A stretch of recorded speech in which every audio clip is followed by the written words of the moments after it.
कृषि बिल कानून को लेकर किसान लगातार धरना प्रदर्शन कर रहे हैं। महापंचायतों का दौर जारी है। आज हरिद्वार के लक्सर में संयुक्त किसान मोर्चा द्वारा एक महापंचायत का आयोजन किया गया, जिसमें काफ़ी संख्या में किसान लक्सर पहुंचे। महापंचायत में भारतीय किसान यूनियन के राष्ट्रीय प्रवक्ता राकेश टिकैत पहुंचे, जिनका पहुंचने पर किसानों ने जोरदार स्वागत किया। काफ़ी संख्या में किसान पहुंचे थे और भाजपा सरकार के खिलाफ नारेबाजी कर रहे थे। आने वाले 2022 के विधानसभा चुनावों में भाजपा सरकार को किसान घेरने की तैयारी कर रहे हैं। हरिद्वार के लक्सर में महापंचायत में काफ़ी संख्या में किसान पहुंचे थे। किसानों का ये कहना था, जब तक कि कृषि कानून वापस नहीं होंगे, किसानों के धरना प्रदर्शन और महापंचायत जारी रहेगी। अब देखने वाली बात ये होगी, आने वाले 2022 के चुनावों में किस प्रकार किसान प्रदर्शन करेंगे। एनबी के लिए मंगलोर से अकील अहमद की रिपोर्ट।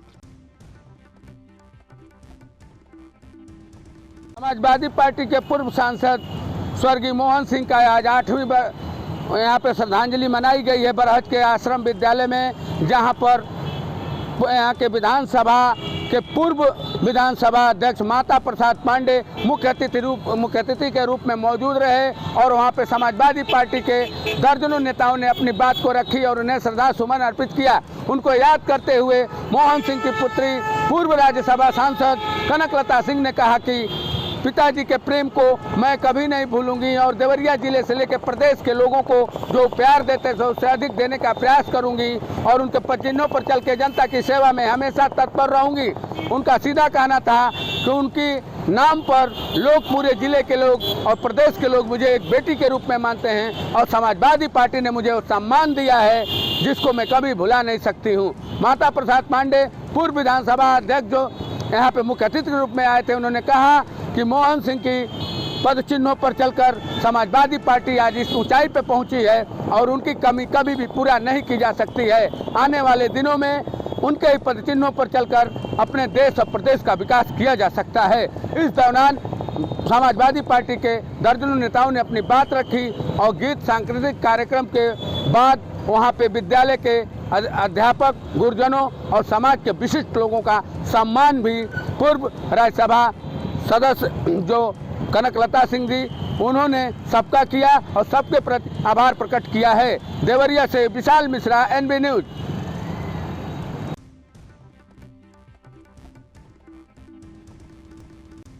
आज किसानों के मसीहा राकेश टिकैत बिजनौर पहुँचे, जहां उनका फूल मालाओं से स्वागत किया गया और बिजनौर के ही नज़दीक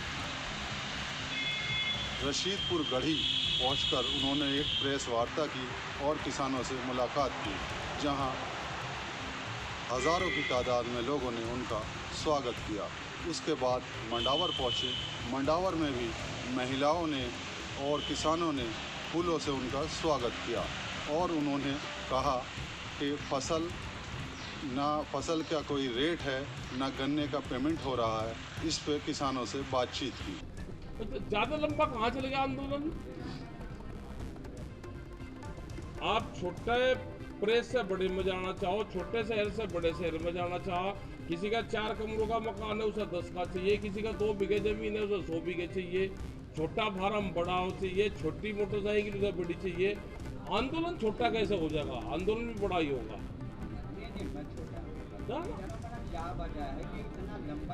ये अगर किसी पार्टी की सरकार होती, ये सरकार अगर बीजेपी की भी सरकार होती तो भी वो बातचीत करती। सरकार है मोदी सरकार और मोदी सरकार को बड़ी बड़ी कंपनियां चलाती है, फाइनेंस करते हैं। एएनबी न्यूज़ से गुड्डू भारती, बिजनौर। मथुरा जनपद में इस समय डेंगू मलेरिया का कहर देखने को मिल रहा है और इसकी चपेट में करीब 25 से 30 गांव इसकी चपेट में आ चुके हैं। मगर वहीं उत्तर प्रदेश के मुख्यमंत्री योगी आदित्यनाथ के आदेश के बाद मथुरा प्रशासन पूरी तरह हरकत में आ चुका है और प्रशासन के द्वारा, स्वास्थ्य विभाग के द्वारा सभी ग्रामीण क्षेत्रों का दौरा किया जा रहा है। वहीं लोगों की जांच कराई जा रही है। वहीं जो भी डेंगू मलेरिया जो पॉजिटिव केस मिल रहे हैं उनको हॉस्पिटलों में भर्ती कराया जा रहा है, उनको दवाई दी जा रही है। जिस तरह मथुरा जनपद में करीब 300 का आंकड़ा जो पार कर चुका है मलेरिया डेंगू, उसको लेकर प्रशासन पूरी तरह अब गंभीर हो चुका है। मथुरा के जिला अधिकारी नवनीत चहल के द्वारा सभी कि स्वास्थ्य विभाग के अधिकारियों को निर्देश दिए गए हैं कि वो लोगों को बेहतर से बेहतर इलाज दिया जाए और इस बीमारी को रोका जाए। तो मथुरा प्रशासन के द्वारा और स्वास्थ्य विभाग की टीम के द्वारा ग्रामीण क्षेत्रों का दौरा भी किया जा रहा है, वहाँ लोगों से जानकारी ली जा रही है, लोगों की जो गंदगी है वहाँ दवाई का छिड़काव भी किया जा रहा है प्रशासन के द्वारा, क्योंकि प्रशासन अब पूरी तरह हरकत में आ चुका है। जिस तरह उत्तर प्रदेश के मुख्यमंत्री योगी आदित्यनाथ के द्वारा जो आदेश किया गया था उसको लेकर प्रशासन पूरी तरह हरकत में आ चुका है और प्रशासन के द्वारा सभी लोगों का बेहतर से बेहतर इलाज किया जा रहा है। वहीं जो लोग डिस्चार्ज हो चुके हैं प्रशासन के द्वारा फ़ोनों के द्वारा उनसे संपर्क किया जा रहा है और उनका हालचाल जानना जा रहा है। मथुरा से रिंकू शर्मा, ANB न्यूज। मध्य प्रदेश के रीवा जिले में मारपीट का वीडियो दिन प्रतिदिन तेजी के साथ वायरल होता चला जा रहा है। हालांकि इस पर रीवा पुलिस अंकुश लगाने के लिए कार्यवाहियां भी कर रही है, लेकिन वीडियो दिन प्रतिदिन सोशल मीडिया की सुर्खियां बटोरता चला जा रहा है। हाल ही में एक वीडियो वायरल हुआ है जो कि रीवा के हनुमाना थाना अंतर्गत अर्जुनपुर का बताया जा रहा है। वीडियो इस कदर से हावी हो चुका है लोगों के दिलों और दिमाग पर कि पहले तो वह मारपीट करते हैं और मारपीट करने के बाद दहशत फैलाने के लिए सोशल मीडिया पर वीडियो को डालते हैं, जिससे कि व्यू भी अच्छे खासे जाते हैं और लोगों के मन में और दिल में दहशत का माहौल भी फैलता है। जो वीडियो अर्जुनपुर से वायरल हो रहा है उसमें एक युवक की इस तरह से पिटाई की जा रही है कि देखने वालों के भी दिल दहल जाएं। युवक की बेदम पिटाई की जा रही है, गले में पट्टा डालकर मारा जा रहा है। हालांकि जैसे ही वीडियो वायरल हुआ सोशल मीडिया पर तो हनुमाना पुलिस ने वीडियो को संज्ञानता में लेते हुए तत्काल नामजद मामला पंजीबद्ध कर लिया और 2 आरोपियों की आज गिरफ्तारी भी हो गई है। वहीं एक आरोपी अभी भी फरार चल रहा है। बताया जा रहा है कि युवक छेड़खानी के मामले में कहीं पे गया हुआ था और वहां पर कुछ लोगों ने आकर बेदम पिटाई कर दी। हालांकि युवक की हालत इस समय पे नाजुक बनी हुई है, जिसे इलाज के लिए जबलपुर रेफर किया गया है। वहीं दूसरा वीडियो रीवा के सिविल लाइन थाना क्षेत्र के शिल्पी प्लाजा से वायरल हुआ था, जिस पर पुलिस ने मामला पंजीबद्ध करके आगे की जांच शुरू कर दी है। लेकिन देखा जाए तो रीवा जिले में जब रीवा के नए पुलिस अधीक्षक आए और यहां पर पदभार ग्रहण किए तो रीवा के लोगों में एक उम्मीद जग गई कि कहीं ना कहीं अब न्याय की उम्मीद जग गई है और न्याय मिलेगा और जो अपराध दिन प्रतिदिन बढ़ते चले जा रहे हैं इन पर अंकुश लगेगा। लेकिन पहले तो जैसे ही नवागत एसपी आए तो एक वीडियो वायरल हुआ जो कि जवा थाना अंतर्गत से था। एसपी ने तत्परता दिखाते हुए उस पर कार्यवाही की, लेकिन कुछ दिनों में ही लगातार एक पे एक वीडियो वायरल होते चले जा रहे हैं। वहीं इस पर सख्ती के साथ कदम उठाने को लेकर रीवा पुलिस को ज़रूरत है। अगर देखा जाए तो इन दिनों रीवा में नशे का भी कारोबार तेजी के साथ चल रहा है, जो कि युवाओं के लिए घातक सिद्ध हो रहा है और कहीं ना कहीं मारपीट के पीछे और वीडियो वायरल करने के पीछे नशे का भी अहम रोल है। ANB न्यूज के साथ संवाददाता विजय त्रिपाठी, रीवा।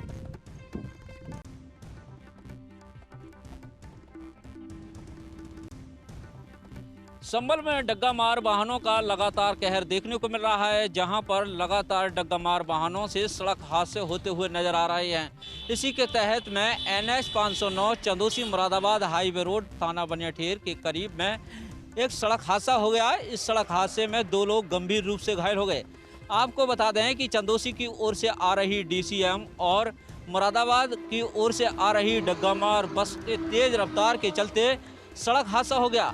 बताते चले कि यहाँ पर बीते एक दिन पूर्व एक ट्रक ओवरलोडिंग के कारण वह खाई में पलट गया था, जिसको क्रेन मशीन से निकाल करके वहीं सड़क किनारे खड़ा कर दिया, जिसे बचाने की चक्कर में आमने सामने से 2 वाहनों की टक्कर हो गई, जिसके तहत में 2 लोग गंभीर रूप से घायल हो गए। मिली जानकारी के अनुसार बता दें कि उन्हें घायलों को कॉस्मोस में भर्ती कराया गया है, जिसको लेकर के आज थाना बनियाठेर को भी सूचना दी गई है, जिसके तहत में कार्रवाई करते हुए पुलिस ने मामले की जांच शुरू कर दी है। अपने सहयोगी के साथ महेंद्र सिंह मौर्य, ANB न्यूज, संभल, उत्तर प्रदेश।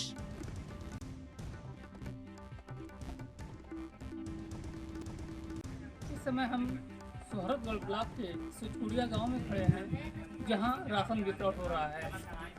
यहाँ कोटेदार की अनियमितता साफ देखने को मिली है, जहाँ अंत्योदय कार्ड धारकों को 34 किलो गल्ला देकर 130 रुपया लिया जा रहा है। वहीं पात्र गृहस्थी कार्ड धारकों को 4 यूनिट के 20 किलो गल्ला देकर 80 रुपया लिया जा रहा है। तो कहीं ना कहीं देखा जाए तो ये सरकार की धज्जिया का परिता लगाते हुए साफ देखे जा सकते हैं। यहाँ कई कार्ड धारक ऐसे हैं जिनके पास खाने को अन्न नहीं है और इसी पात्र गृहस्थी और अंत्योदय कार्ड के सहारे रहते हैं। लेकिन यहाँ कोटेदार की मनमानी पूरी तरह से हावी है। अधिकारियों को कई बार फ़ोन किया गया, लेकिन अधिकारियों के कानों पे जू तक नहीं रेंग रही है। तो कहीं ना कहीं देखा जाए तो ये अधिकारी और कोटेदार की मिली भगत से एक लंबा खेल होता आ रहा है। अंत्योदय कितना गल्ला आप पाते हैं? 35 किलो। 35 किलो। कितना चावल है, कितना गेहूँ है? 15 और 20। 15 चावल हाँ। और 20 गेहूँ। हाँ। पैसा कितना देते हैं? पहले कितना देते थे? अब पहले तो 100 रुपया देते थे, अब की अब कुछ बढ़ गया है। तो अब की कितना देना रहेगा? 20-25 रुपये तक गया है। मतलब 120 रुपया? 30। 130। ENB news, Dharmveer Gupta, Siddharthnagar.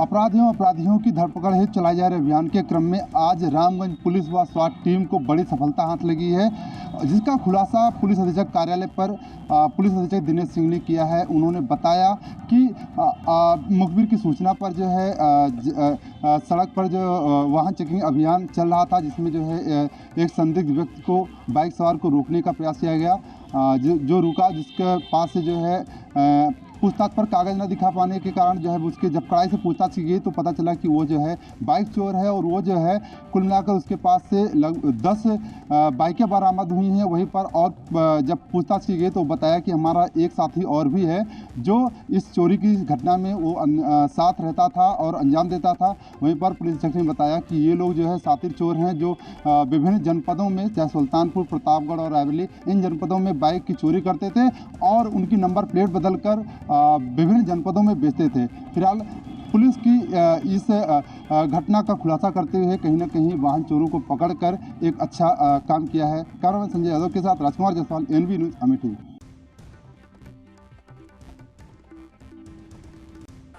चोरों के हौसले बुलंद है कि अब भगवान भी नहीं है सुरक्षित। धर्म नगरी अयोध्या के हैदरगंज थाने में श्री राम जानकी मंदिर से 8 अष्टधातु की प्राचीन मूर्तियां गायब हो गई है। आपको बताते चले कि ऐसा कारनामा धर्म नगरी अयोध्या से निकल के नहीं आ रहा है। कलयुग में जब भगवान नहीं सुरक्षित है तो और चीज कैसे सुरक्षित हो सकती है। इस मामले को लेकर पुलिस अब सक्रिय है। जो 8 प्राचीन अष्टधातु की मूर्ति गायब हो गई है, उसको लेकर अब पुलिस प्रशासन पूरी तरीके से जांच पड़ताल करने में जुटा है। ये मूर्ति अष्टधातु की बताई जा रही है, काफी पुरानी बताई जा रही है, जिसको लेकर अब पुलिस प्रशासन के हाथ पांव फूलते नजर आ रहे हैं। सुबह पुलिस को ये सूचना प्राप्त हुई कि खपराडीह स्टेट का एक मंदिर है, उनका एक निजी मंदिर है, निजी ट्रस्ट है, उसी के अधीन मंदिर है। उस मंदिर में कुछ पुरानी मूर्तियाँ रखी हुई थी प्राचीन, जिनको सुबह पुजारी जब पूजा करने के लिए आया तो उसने देखा कि दरवाजे का ताला टूटा हुआ था और वो मूर्तियाँ वहाँ पर नहीं रखी थी। इस बात की सूचना पुलिस को प्राप्त हुई। मौके पर पुलिस पहुंची, उसने छानबीन शुरू किया।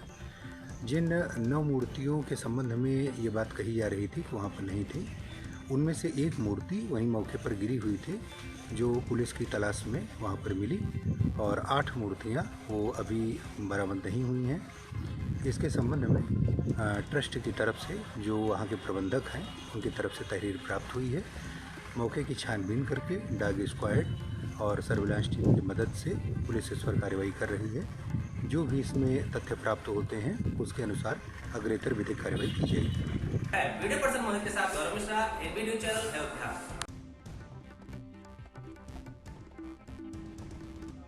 चोरों को तीर्थ स्थल घोषित कराए जाने को लेकर आज दिव्यांगजनों ने धरना दिया है। उत्तर प्रदेश के कासगंज जनपद के चोरों को सरकारी तौर पर तीर्थ स्थल घोषित कराने को लेकर संयुक्त किसान मोर्चा के बैनर तले आंदोलन चल रहा है, जिसमें आज दिव्यांगजनों ने चोरों गांधी पार्क में हाथों में चोरों को तीर्थ स्थल घोषित करो की पट्टियों को लेकर 2 घंटे तक सांकेतिक धरना दिया था और यूपी सरकार से सोरो तीर्थ स्थल घोषित करने की मांग की थी। सोरो एक प्राचीन तीर्थ स्थल माना जाता है जहां पर पूरे देश से लोग अपने पूर्वजों की अस्थियों को लेकर आते हो और सोरो गंगा जी में उनका तर्पण करते हैं। सोरो गंगा जी का यह मान्यता है कि 72 घंटे के अंदर अस्थियां जल में विलीन हो जाती हैं। जब हिरण्याक्ष पृथ्वी को धरातल पर ले गया था उस वक्त भगवान विष्णु ने अपने तृतीय अवतार लिया था, जिनका आधा शरीर सूकर का था, आधा मनुष्य का। भगवान विष्णु ने धरातल में जाकर पृथ्वी को लाकर उद्धार किया था और हिरण्याक्ष का वध किया था। हिरण्याक्ष का वध करने के बाद उन्होंने सोरो गंगा जी में स्नान करने के बाद यहाँ पर विश्राम किया था, जिसको लेकर लोग इसे सोरो सूकर क्षेत्र के नाम से जानते हैं और सोरोवासी इसे तीर्थ स्थल घोषित कराए जाने की मांग को आए दिन उठाते रहते हैं। आपको बता दें, पास ही के जनपद में एटा में जब मुख्यमंत्री आए थे, उन्होंने भी सोरो तीर्थ स्थल घोषित कराए जाने की बात कही थी, मगर वो बात अभी भी हवाई होती दिखाई दे रही है, जिसको लेकर सोरोवासी आए दिन धरना प्रदर्शन करते रहते हैं। अब ये देखने वाला समय बताएगा सोरो सूकर क्षेत्र कब तीर्थ स्थल घोषित होता है या नहीं, ये आने वाला समय बताएगा। कासगंज से ANB न्यूज के लिए मैं अतुल यादव।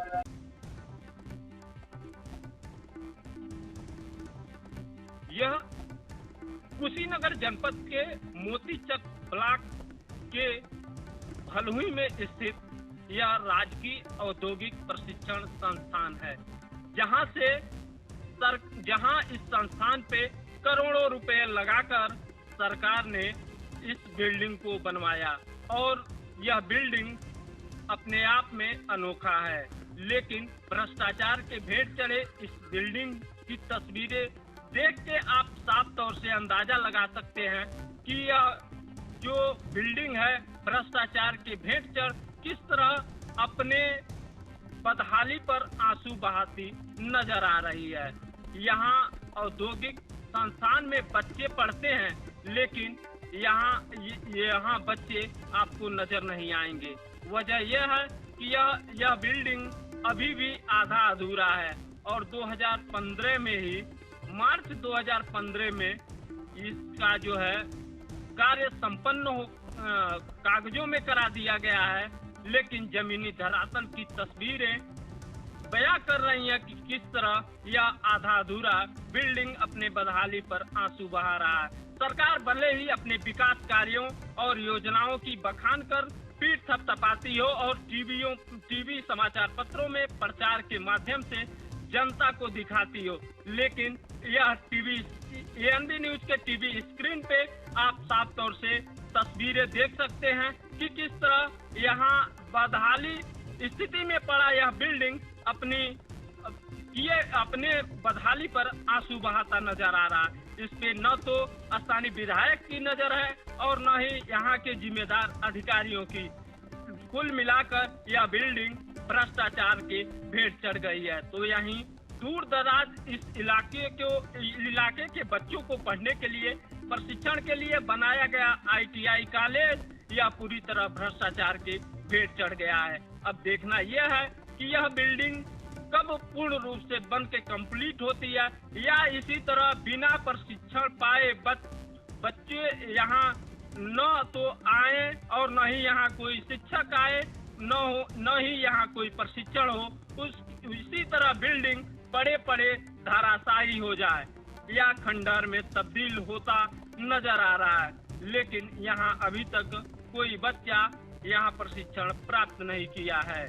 कैमरामैन ईश्वर चंद के साथ गोविंद पटेल, ANB न्यूज, कुशीनगर।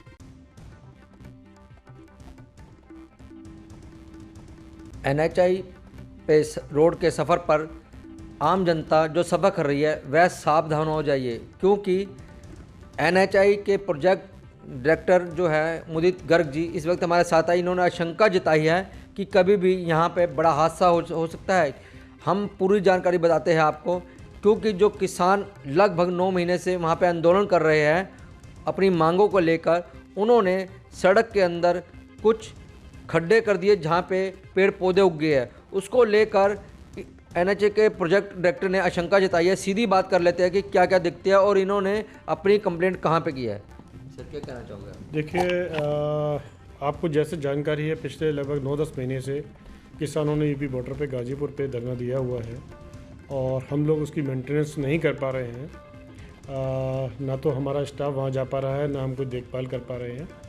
और ये डेली मेंटेनेंस का हमारा एक रूटीन मेंटेनेंस का सिस्टम रहता है, जिसमें हमें एक्सपेंशन जॉइंट को क्लियर करना होता है, बीयरिंग्स में ग्रीसिंग करनी होती है और वनस्पति वगैरह जगह जगह होती है, उसको भी साफ़ करना होता है। साथ में ये भी जानकारी में आया है कि इन्होंने तंबू वगैरह लगाए हुए हैं। उस तंबू के माध्यम से इन्होंने कुछ गड्ढे वगैरह भी खोदे हुए हैं। अभी एक मीडिया रिपोर्ट शेयर हो रही थी टीवी पे, जिस पे ये आ रहा था कि सड़क के ऊपर पानी भरा हुआ है और काफ़ी ज़्यादा जल भराव हो रहा है। यदि ये जल भराव तंबू के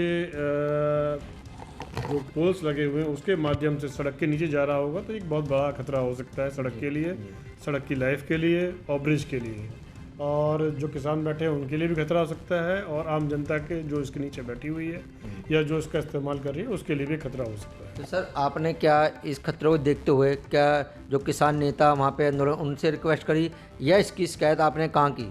देखिए, स्टेट सपोर्ट एग्रीमेंट के हिसाब से किसी भी धरना या किसी भी NH की जो पे अतिक्रमण होता है या किसी तरह का इस तरह से अनाधिकृत इस्तेमाल किया जाता है, उसके लिए जिला प्रशासन जिम्मेदार रहता है। तो हमने जिला प्रशासन से सहयोग की अपेक्षा की है और दिल्ली प्रशासन को, दिल्ली DM को, गाजियाबाद DM को एक लेटर लिखा है और उसके माध्यम से रिक्वेस्ट किया है कि इस धरने को तुरंत की तुरंत समाप्त किया जाए और इनके लिए कहीं और धरना स्थल दिया है। तो सुना आपने किस तरह प्रोजेक्ट मैनेजर साहब ने जनता के जान माल को खतरा बताते हुए इन्होंने प्रशासन गाजियाबाद, दिल्ली सरकार, उत्तर प्रदेश सरकार, मेरठ कमिश्नर गाजियाबाद के DM को एक अपनी ओर से लेटर भेजा है, जिसमें लिखा है साफ तौर पर कि यह धरना प्रदर्शन यहाँ से शिफ्ट करके कहीं और कर दिया जाए।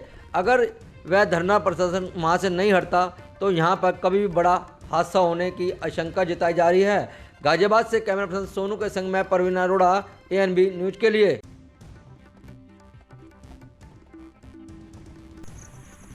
मारकुंडी थाना क्षेत्र में 5 दिन पहले हुई लूट की घटना का पुलिस ने खुलासा किया है। पुलिस अधीक्षक ने खुलासा करते हुए बताया, जिन लोग ये चार लोग बबली गैंग के लोग हैं, ये पहले बबली गैंग में शामिल थे और बड़ी बड़ी घटनाओं को अंजाम देते थे। अब ये चारों लोग छोटी मोटी चोरियां करने लगे हैं और लूटपाट की घटनाओं को अंजाम देते हैं। पुलिस अधीक्षक ने बताया कि इनके पास से 4 बंदूकें व 7 मोबाइल और जिंदा कारतूस बरामद किया है। पुलिस ने इन्हें गिरफ्तार करते हुए विभिन्न धाराओं में मुकदमा पंजीकृत किया है और सभी लोगों को जेल भेज दिया है। बताया यह भी जा रहा है कि ये चारों लोग पहले 7.5 लाख इनामिया डकैत गौरी बबली गैंग के साथ शामिल हुआ करते थे और बड़ी बड़ी UP MP में बड़ी बड़ी घटनाओं को अंजाम द्वारा मसले के बल पे कानूनों से लूटपाट की गई थी।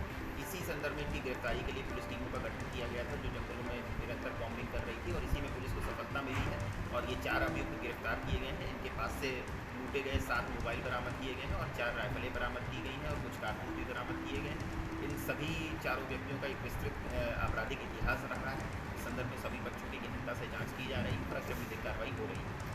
कितने क्या पहले से मुकदमे पंजीकृत हैं? जी बिल्कुल, इनके पहले एक विस्तृत आपराधिक इतिहास रहा है इन सभी व्यक्तियों का। अलग अलग थाना क्षेत्रों में इनके ऊपर मुकदमे हैं। इसकी डिटेल सूची मैंने आपको उपलब्ध कराई। तो अभी अगर सर खात्मा होगा क्या लगता है अभी के सदस्य उसके हैं जो लगातार काम कर रहे हैं? पुलिस द्वारा हर एंगल से जांच की जा रही है कि ऐसे कितने सदस्य हैं, कितने गैंग हैं और सभी पे विधिक कार्रवाई की जाएगी। अपने सहयोगी के साथ मैं शिवानी साहब, ANB चित्रकूट। जैसे कि हम बात कर लें जनपद जालौन की, तो जनपद जालौन में लगातार हत्या, चोरी, दबंगों की दबंगई लगातार देखी जा रही है। वहीं अब पुलिस प्रशासन पर सवाल उठना शुरू हो गए हैं। वहीं आपको बता दें कि एक ऐसा ही वाकया जनपद जालौन के कोच कोतवाली क्षेत्र से सामने निकल कर आया, जहां पर 2 युवकों ने एक युवती पर एसिड डाल दिया। एसिड डालने के बाद इलाके में हड़कंप मच गया। वहीं स्थानीय लोगों ने युवती को सामुदायिक स्वास्थ्य केंद्र में इलाज के लिए भर्ती कराया। वहीं डॉक्टरों ने युवती की गंभीर हालत को देखते हुए झांसी मेडिकल कॉलेज रेफर कर दिया। वहीं इस पूरे मामले की घटना जैसी पुलिस प्रशासन को लगी, पुलिस प्रशासन तत्काल मौके पर पहुंचकर जांच पड़ताल में जुट गया। वहीं मौके पर पहुंचे पुलिस अधीक्षक से जब बात की गई तो उन्होंने बताया कि इस पूरे मामले में जल्द से जल्द खुलासा किया जाएगा और आरोपियों की गिरफ्तारी की जाएगी। इसमें टीमें लगाई गई हैं। वहीं लेकिन देखने वाली बात तो यही होगी, जनपद जालौन में लगातार अपराधों का गिराफ बढ़ता चला जा रहा है। कब तक अपराधों पर अंकुश लग पाता है तो समय ही बताएगा।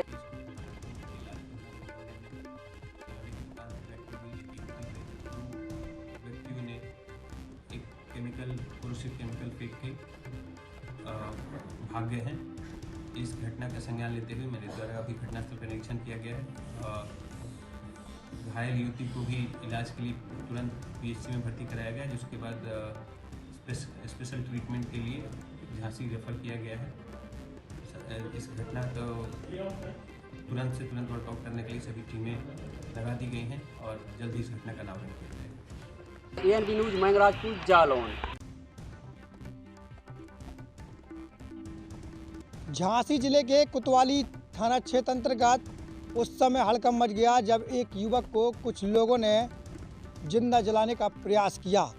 फिलहाल झुलसी हुई अवस्था में युवक को अस्पताल में भर्ती कराया गया और पुलिस ने जांच शुरू कर दी। आपको बता दें कि अस्पताल में भर्ती युवक ने अपना नाम अरविंद बताया है। अरविंद के मुताबिक वह भोपाल में काम करता है।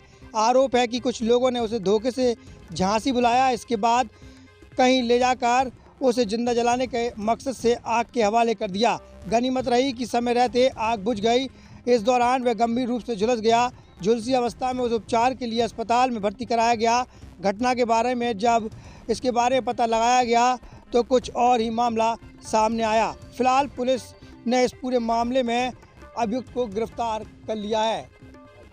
वीडियो जर्नलिस्ट के साथ मोहम्मद शहजाद, ANB न्यूज झांसी।